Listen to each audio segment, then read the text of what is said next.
Hello friends, this is Ankush Bhat with Catia tutorial number 21. In this tutorial, we will learn about the drafted filleted pad of the part workbench. On the left hand side, we have Catia V5 window, and on the right hand side, we have step-by-step instructions for the tutorial which you can write down. So let's start by creating a new file. Go to start mechanical design, part design, give a file name to your file as I'm giving it Jimmy. So a new file with file name Jimmy has been created. This is the part workbench. These are the part tools on the right interface, bottom interface, and at the top interface. This is the part tree. This is the pad tool, and by clicking at the bottom arrow we will get pad tool, the drafted filleted pad, and the multi-pad tool. So we have learned about the pad tool and the multi-pad tool in our previous videos. In this video we will learn about the drafted filleted pad. So let's create a sketch. Just choose any plane from the part tree, or you can choose it from here also. Now select the sketcher tool. Let's create a rectangle. Now exit the workbench by this exit workbench tool. Let us pad this rectangle with the help of pad tool. Now give the length of extrusion as I am giving 26 mm, or you want to thicken it or mirror extend. Let's leave these two right now. So just okay. So now we can see we have created a pad, or we have created a solid body out of a rectangle. Now choose any plane. So in our previous videos we have learned how to create a sketch on a surface. So let's choose the surface, take the sketcher tool. Now our sketch is being created on the surface. Let's draw a circle. Now exit the sketcher workbench.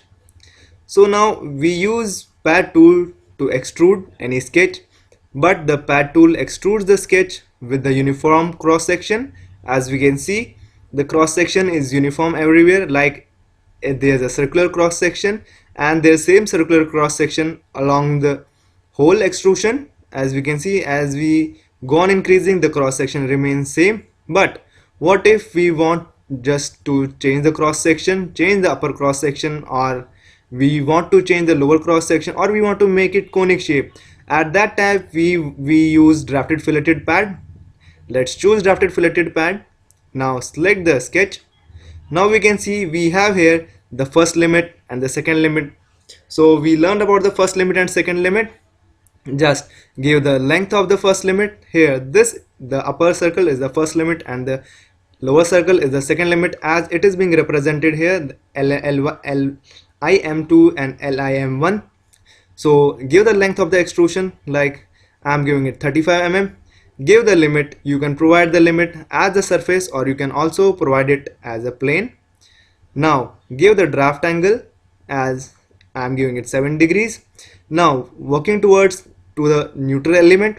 The neutral element, you can choose neutral element as the first limit, means the upper cross section, or you can change it to the second limit, the lower cross section. Neutral element means as that the sketch will remain, like it won't change, the sketch will remain same, it won't change its dimensions, and the other sketch will change its dimensions. Now just preview it. So we can see that as our first limit was the neutral element, so it remains same. But the second limit, the area of this cross section of second limit has been changed, the profile has been changed to conic. Or if we increase the angle, we can see that the second limit has increased. It has, like drafted, the angle of draft has been increased. But if we change the limit to second limit, the neutral element, we can see that the second limit will remain same, and the area of, or we can say the area of limit 1 will decrease. Let's preview it. We can see that the cross section of second limit is same as that of sketch, but because it's a neutral element, but the area of first limit has been reduced.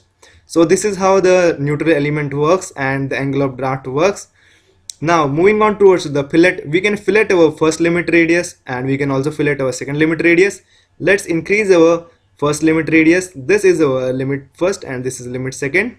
As I've increased the limit first radius, we can preview that the fillet radius has been increased, and now as I'm increasing the second limit radius, we can preview that our second limit radius also has been increased. Or we can use reverse direction to just reverse our extrusion to the other side. We can preview it, so you can see, or the reverse direction. by preview, we can see that by reverse we can just reverse our extrusion and then click OK. So friends, this is how the drafted filleted pad works. So there's a lot of difference between these three type of pad tools which we have covered in these videos. So I hope you like this video, and friends, thanks for watching this video.